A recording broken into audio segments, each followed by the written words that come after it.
오늘 우리에게 주신 하나님 말씀, 구약성경 사사기의 말씀입니다.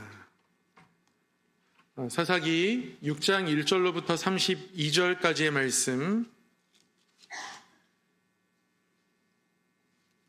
구약성경 369쪽에 있습니다. 사사기 6장 1절에서 32절까지의 말씀을 함께 교독하도록 하겠습니다. 이스라엘 자손이 또 여호와의 목전에 악을 행하였으므로 여호와께서 7년 동안 그들을 미디안의 손에 넘겨주시니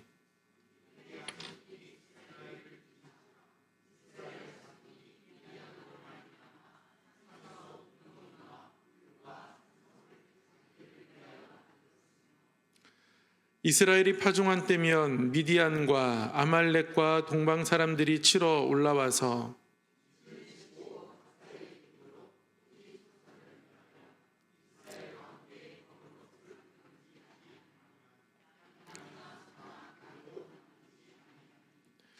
이는 그들이 그들의 짐승과 장막을 가지고 올라와 메뚜기 떼같이 많이 들어오니 그 사람과 낙타가 무수함이라. 그들이 그 땅에 들어와 멸하려 하니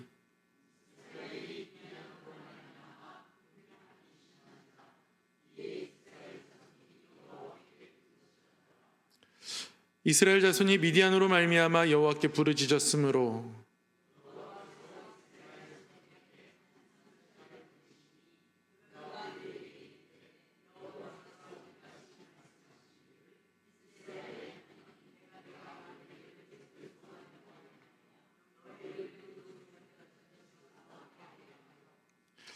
애굽 사람의 손과 너희를 학대하는 모든 자의 손에서 너희를 건져내고 그들을 너희 앞에서 쫓아내고 그 땅을 너희에게 주었으며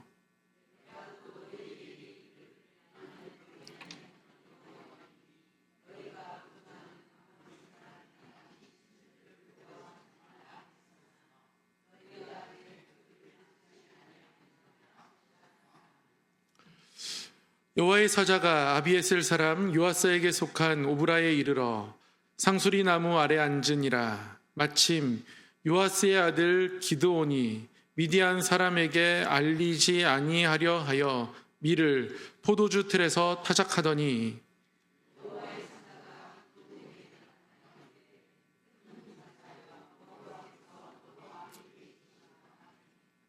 기드온이 그에게 대답하되 오 나의 주여 여호와께서 우리와 함께 계시면 어찌하여 이 모든 일이 우리에게 일어났나이까. 또 우리 조상들이 일찍이 우리에게 이르기를 여호와께서 우리를 애굽에서 올라오게 하신 것이 아니냐 한 그 모든 이적이 어디 있나이까. 이제 여호와께서 우리를 버리사 미디안의 손에 우리를 넘겨주셨나이다 하니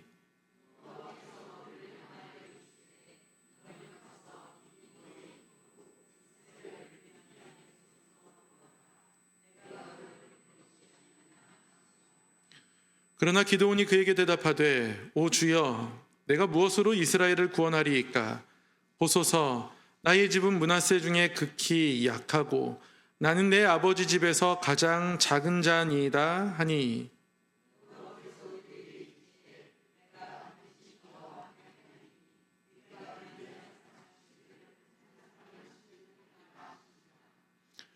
기드온이 그에게 대답하되 만일 내가 주께 은혜를 얻어 싸우면 나와 말씀하신 이가 주 되시는 표징을 내게 보이소서.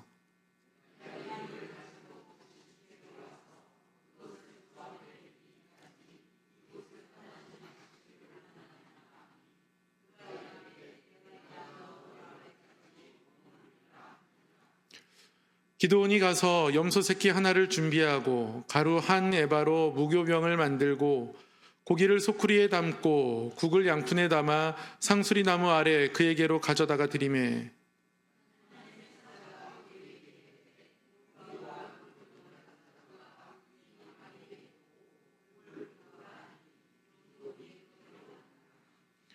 여호와의 사자가 손에 잡은 지팡이 끝을 내밀어 고기와 무교병에 대니 불이 바위에서 나와 고기와 무교병을 살랐고 여호와의 사자는 떠나서 보이지 아니한지라.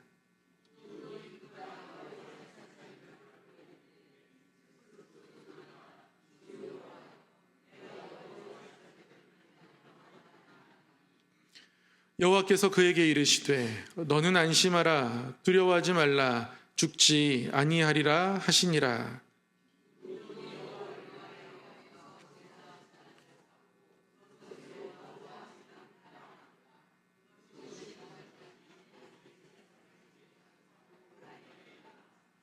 그날 밤에 여호와께서 기드온에게 이르시되 네 아버지에게 있는 수소 곧 7년 된 둘째 수소를 끌어오고 내 아버지에게 있는 바알의 제단을 헐며 그 곁에 아세라 상을 찍고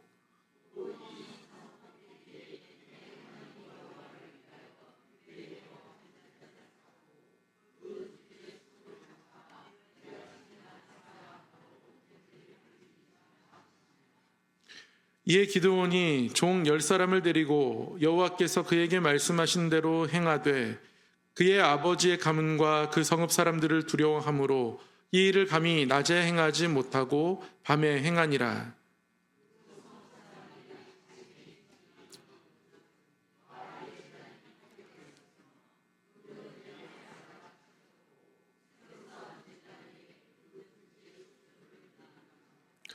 서로 물어 이르되 이것이 누구의 소행인가 하고 그들이 캐어 물은 후에 이르되 요아스의 아들 기드온이 이를 행하였도다 하고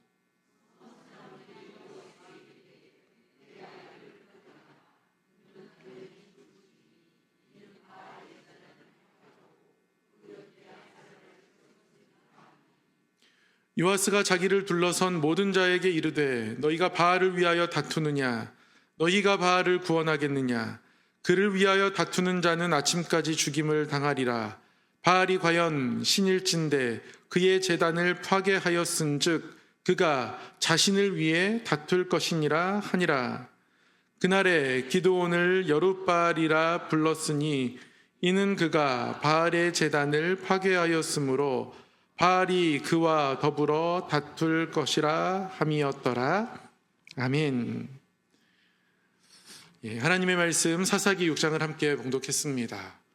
오늘도 말씀 가운데에 하나님 앞에 나오신 우리 성도님들의 마음과 삶에 주시는 말씀이 힘이 되고 또 주시는 말씀이 소망이 되고 주시는 말씀이 위로가 될 줄 믿습니다.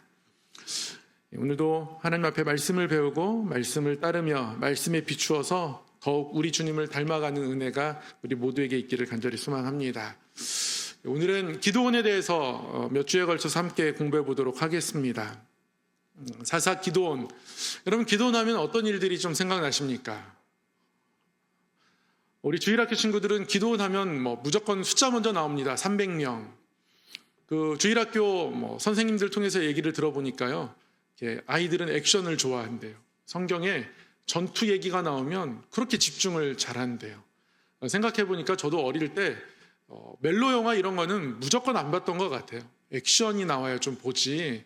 그래서 애들이 지금도 또 액션을 좋아하는구나 이런 생각하게 되는데요. 기드온에 대해서는 300명의 용사와 그와 미디안이란 강력한 군대를 싸워서 승리했던 그런 이야기가 가장 많은 분들이 먼저 떠올리는 이야기인데요. 기드온에 대해서 사실 굉장히 많은 부분 성경에 기록되어 있습니다. 기드온에 대해서 무려 사사기 중에 4장이 기드온 이야기입니다. 굉장히 많은 거예요. 이렇게 많은 분량을 차지하는 사사가 별로 없습니다. 이제 기드온 그리고 나중에 삼손 이야기가 또 굉장히 많은 분량이 나오는데요. 그만큼 하나님은 기드온을 통해서 저와 여러분에게 들려주고 싶으신 이야기가 여러 가지가 있으신 거죠. 그래서 몇 주 동안 기드온에 대해서 함께 공부해 보려고 합니다.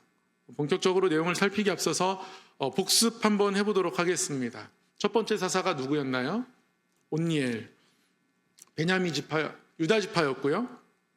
하나님의 힘이라는 이름의 뜻을 가지고 있습니다. 구산 리사다임, 두 배나 악한 구산과 싸워서 승리한 사사입니다. 에훗은 하나님의 영광스러운 자라는 그런 이름의 뜻을 가지고 있고요. 베냐민 지파입니다. 길갈에서 돌이켜서 호롤 단신으로 모압왕 에글론과 맞섰던 사람, 그 돌뜨는 곳 길갈에서 다시 하나님을 향한 뜨거운 마음을 가지고 어떻게 12돌 세운 이곳에 우상을 만드는 돌을 뜨고 조각하는 이런 일들이 이루어질 수 있나? 그래서 혼자의 그 정말 목숨 걸고 간 모습이죠. 혼자서 이 모압왕 에글론과 독대하고 그를 쓰러뜨렸던 그런 사사였습니다. 삼갈은 분량이 굉장히 적습니다. 아낫의 아들입니다.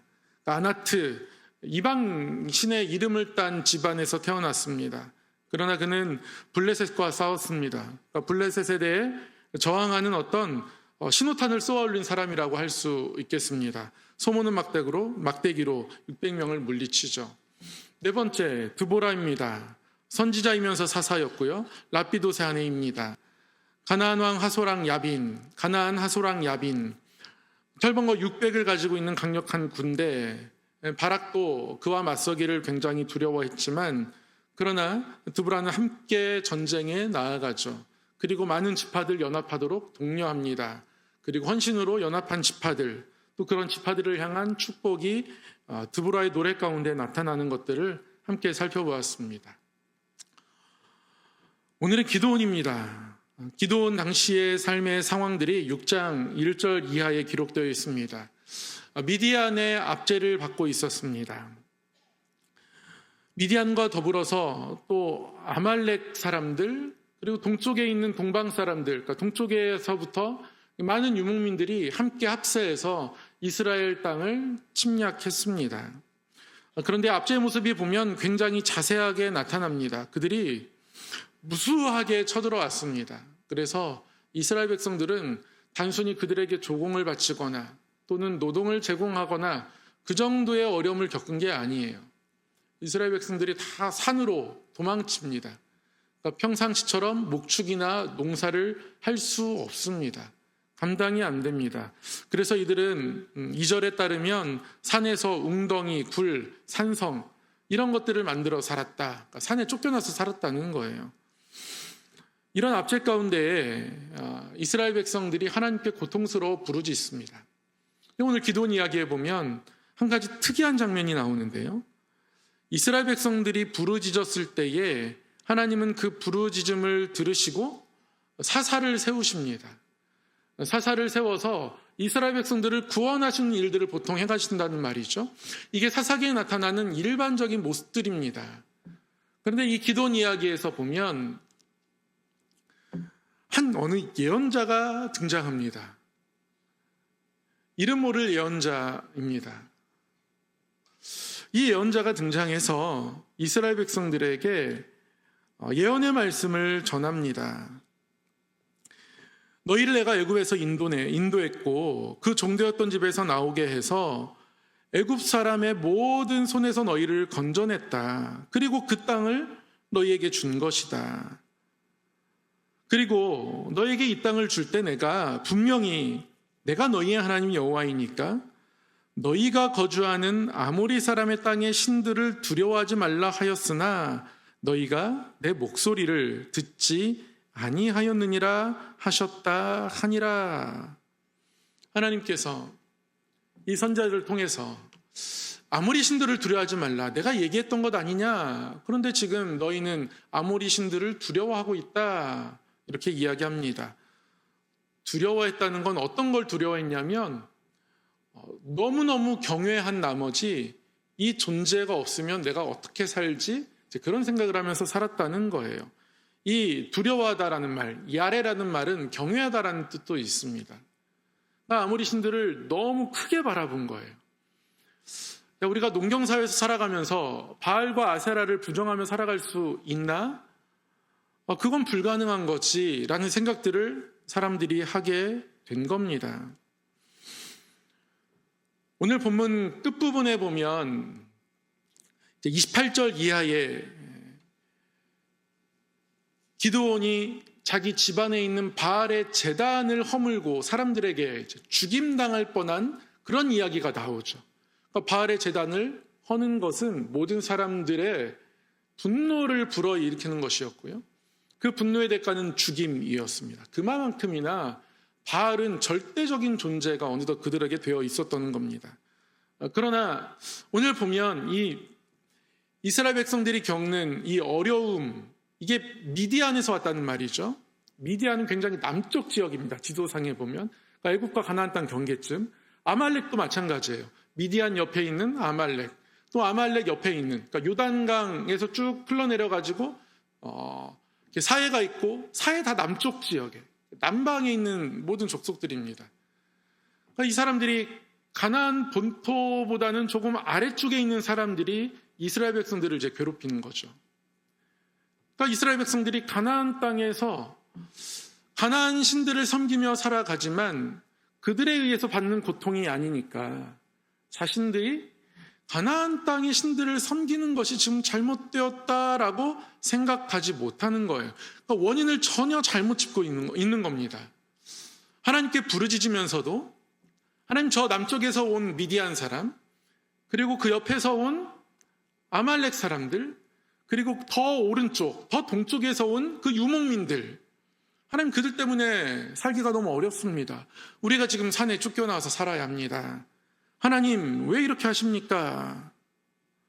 이스라엘 백성들이 전혀 왜 이런 일들을 겪고 있는지 그들 스스로를 진단하는 능력이, 감각이 상실되어 있습니다. 왜 예언자가 등장했을까요?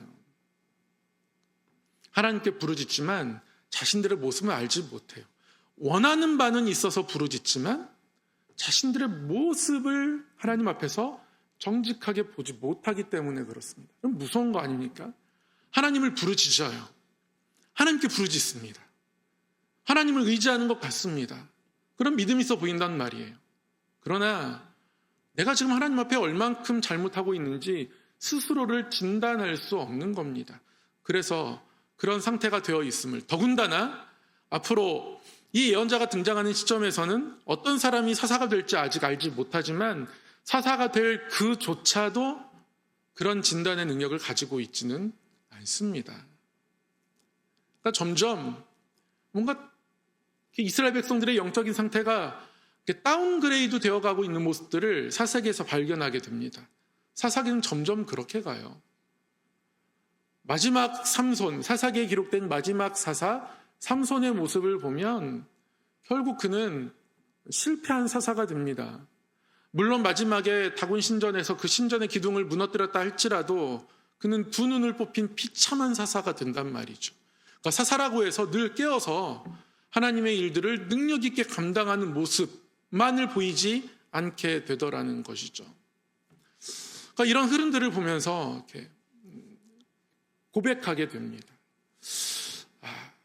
어떤 우리나라의 선배 목사님들, 저의 선대 목사님들, 그분들과 함께 신앙생활했던 한국교회 모습들, 뭔가 지금은 좋은 시설, 좋은 환경, 정말 얼마나 많은 컨텐츠들이 있고 많은 세미나가 있습니다. 일주일에 한 번 교회로 저희 교단 신문이 오거든요. 그러면 늘 어떤 세미나 모임, 어떤 광고들, 어떤 자료들, 여러 가지가 너무너무 많아요. 그런 것들이 더 교회가 교회다운 모습으로 설 수 있도록 우리를 인도하고 있는가 돌아보게 됩니다. 저뿐만 아니라요. 우리 모두가 함께 선대의 그 교회의 모습들을, 이전의 모습들을, 5년 전의 모습들을, 10년 전의 모습들을 우리가 잘 이어가고 있는지 돌아보게 된다는 말씀입니다.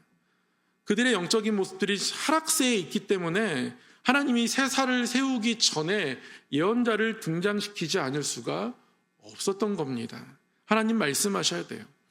그럼에도 불구하고 이 예언에 대한 반응은 성경에 나타나 있지 않아요. 정말 이 예언자가 누구한테 외치는지도 모르겠습니다. 누가 듣는지도 모르겠어요.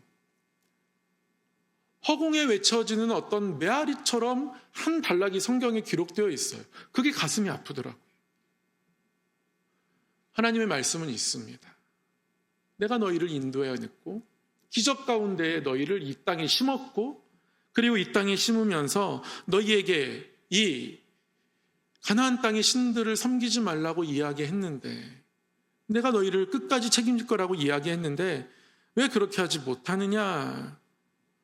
예언자는 그렇게 이야기하지만 예언자의 이 전해지는 말씀의 반응하는 목소리는 성경에 나타나지 않습니다. 그게 이스라엘 백성들의 영적인 상태예요. 하락세에 있는 모습입니다. 우리의 모습을 돌아보게 됩니다. 그런 가운데 기도원을 부르신 거예요. 하나님께서 기도원을 부르십니다. 이 기도원을 부르시는 장면 또한 굉장히 깁니다. 몇 가지 주목할 만한 이야기들이 쭉 기록되어 있는데요. 첫 번째는 하나님께서 기도원을 부르실 때에 그 장소를 기록하고 있습니다. 요아스에게 속한 오브라 상수리 나무, 그곳에 여호와의 사자가 앉아 있습니다. 단순히 장소를 알려주기 위해서 성경이 이 이야기를 기록한 것은 아닙니다. 어떤 나무가 거기에 있었다라는 것은 이 나무가 특별하다는 거예요. 이 나무는 이 오브라라는 이 성읍, 이곳에서 사람들의 어떤 구심점 역할을 하는 어떤 광장과 같은 장소인 겁니다. 지금으로 말하면 마을 회관인 거죠. 근데 이 상수리 나무가 어디에 있었냐면 요아스에게 속한 오브라에 있었다, 이렇게 이야기합니다. 오브라라는 지역이 어딘지 정확히는 알 수 없지만, 그러나 이 오브라 땅 주인이 누구냐면 요아스예요. 그럼 요아스가 누굽니까? 기드온 아버지입니다. 그러니까 기드온 집 땅이라는 거예요. 거기서 사람들이 모여 있습니다. 멀지 않은 곳에 아마 바알 제단이 있었을 거예요. 사람들이 모이는 이곳에. 어쩌면 이 상수리 나무가 사람들에게 아주 중요한 장소로 여겨졌던 이유 또한 이 요아스의 집안에, 이 땅에 바알 제단이 있었기 때문이었을 겁니다. 그것이 허물어졌을 때 기드온을 찾아 죽이려고 했을 만큼 사람들에게는 매우 중요했습니다. 바알을 섬기는 게 그 어떤 일보다도 소중한 일이었단 말이죠. 하나님이 그곳에 찾아가십니다. 여러분, 요아스란 이름의 뜻이요, 여호와께서 주셨다라는 뜻입니다. 하나님의 선물이라는 뜻이에요. 그런데 그곳에 사람들이 모이는 상수리 나무가 있는데요, 그 상수리 나무는 바알을 섬기는 데 있어서 매우 중요한 장소가 되어져 있는 겁니다. 그런 곳이에요. 이 요아스에게 속한 오브라 상수리 나무, 그곳에 여호와의 사자가 앉아 있습니다. 기드온을 만나려고 찾아온 거예요. 앉아서 기드온을 기다립니다. 기드온을 만나야겠다 싶습니다. 그런데 기드온이 어디에 있습니까? 기드온이요, 여기서 멀지 않은 포도주 틀에서 밀을 타작하고 있습니다. 포도주 틀에서 밀을 타작합니다. 타작할 때는요, 타작하는 마당이 넓어야 합니다. 포도주 즙을 짜는 곳은 넓지 않아요. 실내 공간 비슷해요. 그러니까 타작을 하면 막 가루가 날리고 쭉정이가 날아가고 막 이래야 되잖아요. 밖에서 해야 되는 거예요. 그러니까 타작 마당에서 하는 게 일반적입니다. 옛날에 우리가 할머니, 할아버지 타작하던 모습, 키질하던 모습을 생각해 보면 부엌에 들어와서 키질하지 않잖아요. 마당에서 하죠. 마당에서 막 이렇게 하면서 막 키질합니다. 근데 포도주 틀에서 밀을 기드온이 타작합니다. 왜요? 혹시 타작하면서 날아가는 그 모습, 연기 때문에 미디안 사람들이나 혹 누가 위치를 알고 찾아올까 봐 숨어서 타작하는 거예요. 숨어 있어야 합니다. 그래서 포도주 틀에서 밀을 타작해야 해요. 너무 조건이 안 좋을 거예요. 지금처럼 성능 좋은 마스크도 없을 겁니다. 거기서 밀을 타작하면 수많은 먼지를 마셔야 해요. 그럼에도 불구하고 포도주 틀에서 밀을 타작하고 있습니다. 그러니까 현실에서 굉장히 무기력한 거예요. 더 이상 저들에게 저항할 수 없고 정말 숨어서 너무 비참하게 사는 것이고, 어느 정도 숨어 사는 것에 적응해 있는 모습 또한 이 모습을 통해 발견하게 됩니다. 그런 그에게 여호와의 사자가 나타나죠. 이렇게 말씀합니다. 큰 용사여, 여호와께서 너와 함께 계시도다 하며, 기드온이 그에게 대답하되 오 나의 주여, 여호와께서 우리와 함께 계시면 어찌하여 이 모든 일이 우리에게 일어났나이까? 또 우리 조상들이 일찍이 우리에게 이르기를 여호와께서 우리를 애굽에서 올라오게 하신 것이 아니냐 한 그 모든 이적이 어디 있나이까? 이제 여호와께서 우리를 버리사 미디안의 손에 우리를 넘겨주셨나이다 하니. 하나님은 기드온을 큰 용사라고 부릅니다. 그러나 기드온의 대답은 용사답지 않죠. 하나님이 우리와 함께 계시면 어찌하여 이런 일들이 일어납니까? 하나님, 그 애굽의 여정 가운데 베푸셨던 수많은 이적들 우리가 들어서는 압니다. 그러나 그 이적이 지금 어디 있습니까? 라고 이렇게 회의 섞인 대답을 기드온이 여호와의 사자에게 합니다. 이게 기드온의 상태입니다. 기드온의 상태일 뿐 아니라 백성들 대부분이 이런 마음 가지고 살아갔을 거예요. 예언자가 했던 말과 똑같죠. 예언자가 말씀을 전하지 않을 수 없었던 겁니다. 다 하나님이 우리를 버리셨다. 함께하지 않는다. 이적이 더 이상 어디 있느냐? 이적만을 바라봅니다. 하나님께서 크게 역사하시기를 바라지만 그들의 삶은 하나님 앞에서 진실하지가 않아요. 깨끗하지 않아요. 절대로 손해보려고 하지 않습니다. 이거 못 내려놓습니다. 바알 섬기는 거 포기 못해요.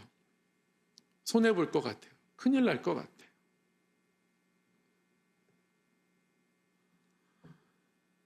여호와께서 우리를 버리사 미디안의 손에 우리를 넘겨주셨다. 그렇게 결론 짓습니다. 정말 큰 용사라고 하기에는 너무 회의 섞인 마음이고 너무 땅에 떨어져 있는 마음입니다. 그러나 하나님께서 기드온을 세우고자 하십니다. 이런 기드온에게 하나님께서 다시 한번 말씀하시거든요. 그런데 기드온은 사실 계속해서 거듭거듭 주저합니다. 하나님께서 다시 한번 기드온에게 기드온이 그런 마음 가지고 있다 해서 내가 너를 보낸다. 내가 너를 구원한다. 다시 한번 내가 너희에게 역사할 것이다 라고 말씀하시면서 기드온을 세우고자 하세요. 그러나 기드온은 계속해서 주저합니다. 14절 15절 말씀인데요. 여호와께서 그를 향하여 이르시되 너는 가서 너의 힘으로 이스라엘을 미디안의 손에서 구원하라. 내가 너를 보낸 것이 아니냐 하시니라.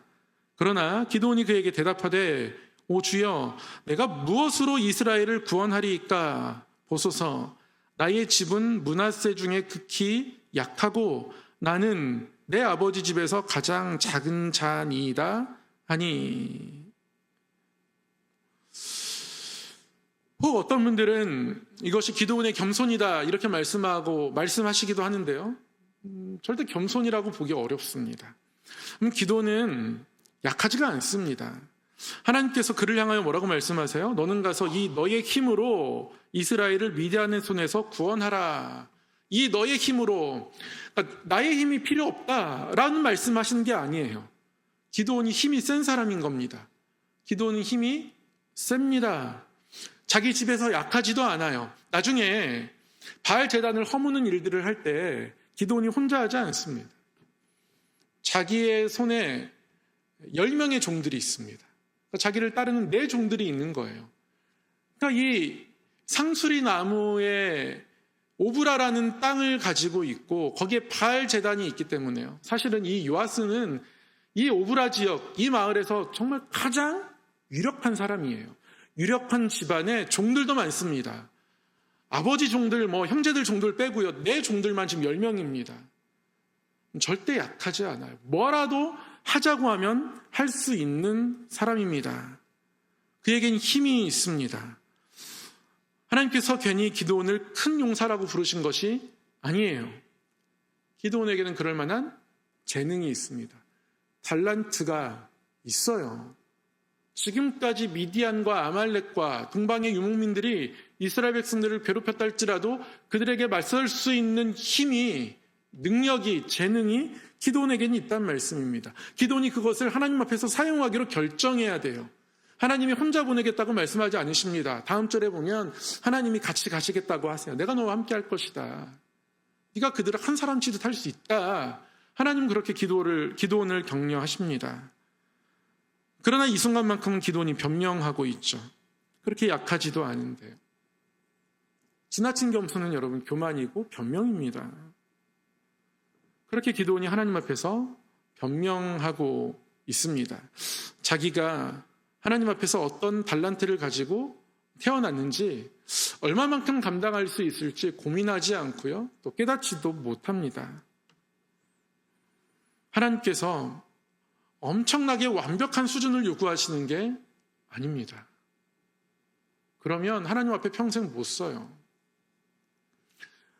비혼이라는 가치관을 가지고 있어서 결혼을 하지 않는 청년들도 많지만 많은 경우의 청년들이 그 출발점에 대해서 이만큼은 준비되었다라고 하는 어떤 선들이 있는 것 같아요. 돈도 이만큼 준비되어야 하고 그래서 생활을 이렇게 유지할 수 있어야 그래도 가정을 꾸릴 수 있지 원룸에서 출발하고 이런 것들이 지금은 전혀 상상되어지지 않는 그런 세대인 것 같습니다. 물론 제가 결혼하고 나서 신혼집을 원룸에서 출발하긴 했지만 지금이라면 저도 그렇게 못할 것 같아요. 그러니까 저는 하나님을 믿는 담대함이 있고 청년들은 뭔가 배가 불러서 그렇게 한다 이렇게 쉽게 단정할 수는 없습니다. 사회적 분위기가 그런 것 같아요.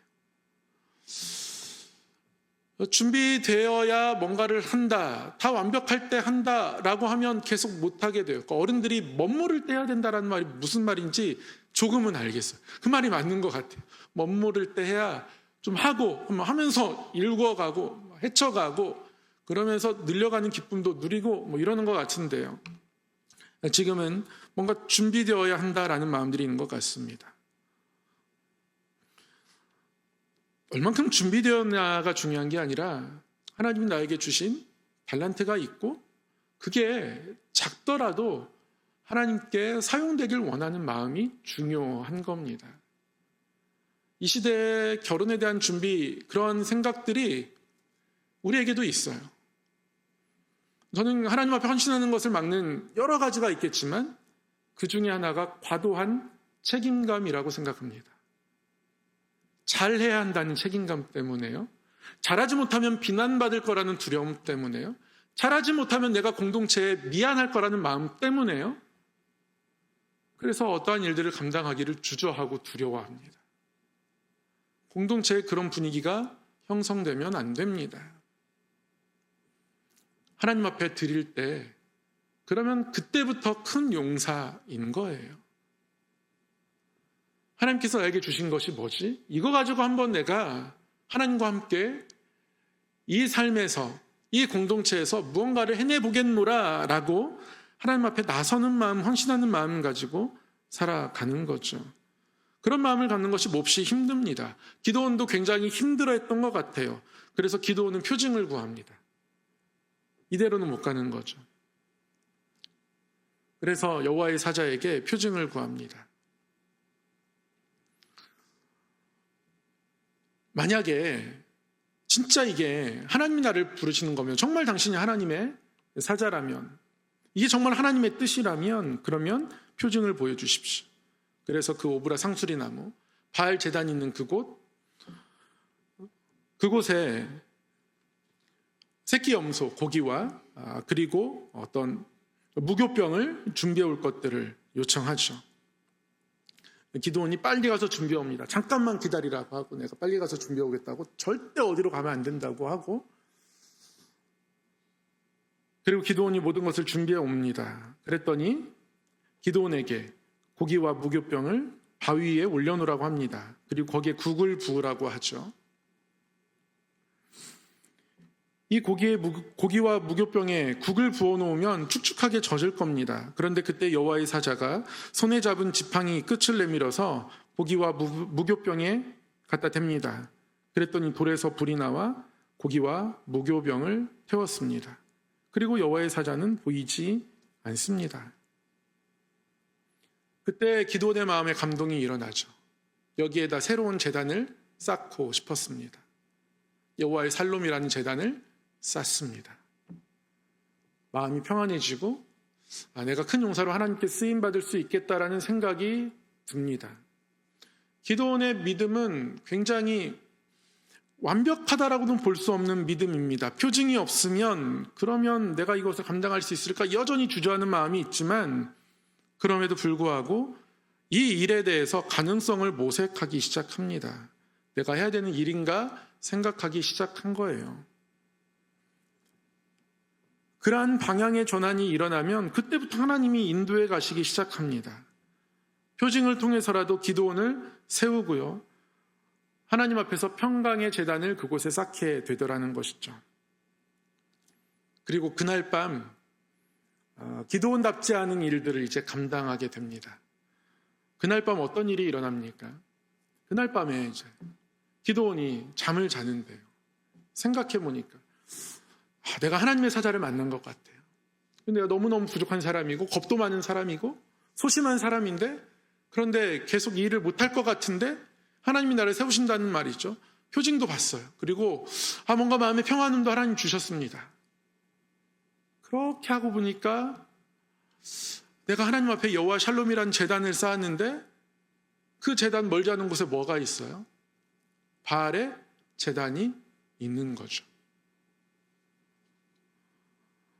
기드온이 그대로 할 수 없어서요. 그대로 있을 수 없어서요. 그래서 그날 밤에 하나님 주신 음성을 듣습니다. 감동이 일어나는 거죠. 그거 헐어라. 그거 헐어라. 하나님 앞에 새로운 제단을 쌓았는데 여전히 헐지 않은 바알의 제단이 오브라에 있는 겁니다. 그거 헐어라. 그거 헐어라. 그래서 기드온이 27절에 보면 종 10사람을 데리고 이 일들을 밤에 사람들 볼 때는 감히 행하지 못하고 낮에 행합니다. 여전히 기드온은 겁이 많지만 무언가를 하는 사람이 되었어요. 갑자기 사람이 변하지는 않습니다. 소심한 마음들이 있습니다. 그럼에도 불구하고 하나님의 음성과 감동을 따라 뭔가를 할 수 있는 사람이 되어져 있습니다. 바알의 제단을 허물잖아요. 그래서 그에게 어떤 일들이 주어집니까? 어떤 이름이 주어집니까? 여룻바알. 사람들이 바알의 제단이 허물어진 것을 알고 분노합니다. 기드온이 했다는 것을 알게 돼요. 끌어내어 죽여야 한다고 주장합니다. 근데 그의 아버지 요아스가 바알이 만약에 살아있다면 바알이 그를 직접 어떻게 하지 않겠느냐, 바알에게 맡기자. 바알이 직접 다툴 것이다. 그래서 그에게 여룻바알, 바알이 다툰다, 또는 바알과 다투었다, 이런 이름이 주어집니다. 여러분, 어떤 사사는 즉각적으로 순종하죠. 어떤 사사는 호롤단신으로 적의 궁에 들어가기도 합니다. 용기 있어요. 그에 비하면 기드온은 사실 부족한 사람입니다. 그에겐 회의감도 있습니다. 변명도 있어요. 두려움도 있습니다. 그러나 하나님은 그러한 기드온을 부르시고 사용하셔서 나중에는 큰 승리로 인도하세요.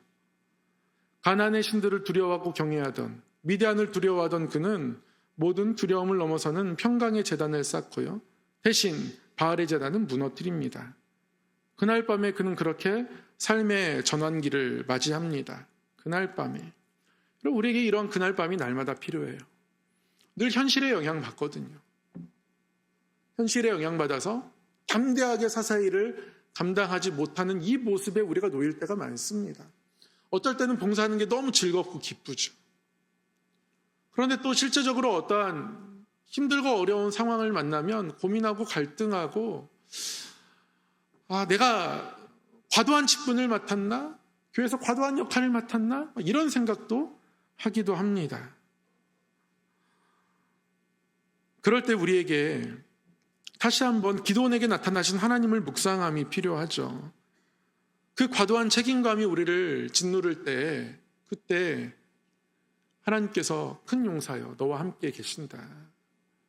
너에게는 내가 이렇게 세웠을 때, 또는 교회가 너를 세웠을 때, 가정에서 네가 이러한 위치에 있을 때, 네가 엄마이고 아빠일 때에, 그때 완벽하진 않지만 하나님이 세우셨고 하나님이 주신 너의 지혜와 힘들이 있다라고 말씀하시면서 기드온을 다독이시는 하나님의 음성이 우리에게도 필요하다는 말씀입니다. 그렇게 다시 하나님 앞에 기쁨과 담대함으로 헌신할 수 있는 마음으로 설 수 있는 삶의 전환들이 우리 삶 속에서는 늘 일어나야 하죠. 기드온의 그날 밤이 저는 오늘 밤이 되었으면 좋겠고, 하나님께 기도할 때 하나님 그날 밤에 그 하나님의 음성과 마음들을, 평강의 제단을 쌓고 그 평강이 진짜 평강이어서 바알의 제단들을 헐기로 작정하고 그 하나님의 말씀에 순종하며 나아갔던 이 기드온의 모습들이 우리에게 있게 해달라고 하나님 앞에 간구하며 나아가는 그 모습, 그 전환, 이것들이 우리 삶에 힘들고 어려운 상황 가운데서 다시 한번 경험되는 그날 밤 되기를 간절히 소망합니다. 우리가 연약해도 작아도 우리가 하나님 앞에 서면, 그러면 이 메마른 땅 가운데 꽃들이 피어나고 하나님의 날들이 임할 줄 믿습니다. 그러한 소망과 마음을 가지고 하나님 나를 사용하여 주시고 우리 교회를 사용하여 주시고 이 모든 헌신을 통해서 이 땅 가운데 다시 하나님의 나라가 피어나게 하여 주시옵소서. 사랑의 하나님 아버지, 타작마당에서 타작할 수 없고 포도주 틀에서 타작해야 하는 그 지치고 상하고 무뎌진 마음 가운데에 우리의 삶이 비추어질 때가 있습니다. 하나님, 그러나 찾아오셔서 세우시고 회복시키시는 하나님의 손길을 바라보며 우리의 삶에도 기드온이 쌓았던 여호와의 샬롬, 그 단이 세워지기를 소망합니다. 그리고 그 단이 참된 우리의 믿음의 단이어서 바알아 제단을 허물기로 결단하는 모습들이 있기를 소망합니다. 여름 성경학교 수련회가 그런 하나님을 만나는 자리 되게 하시고 우리의 삶 또한 그렇게 하나님의 세우심을 경험하는 자리 되게 하여 주셔서 하나님을 사랑하고 구원의 은혜를 누리며 더욱 주의 일들에 동참하는 우리 성함교회 되게 하여 주시옵소서. 늘 위로와 소망을 더하시는 주 예수 그리스도의 이름을 의지하옵고 우리 주 예수 그리스도의 이름으로 기도드립니다. 아멘.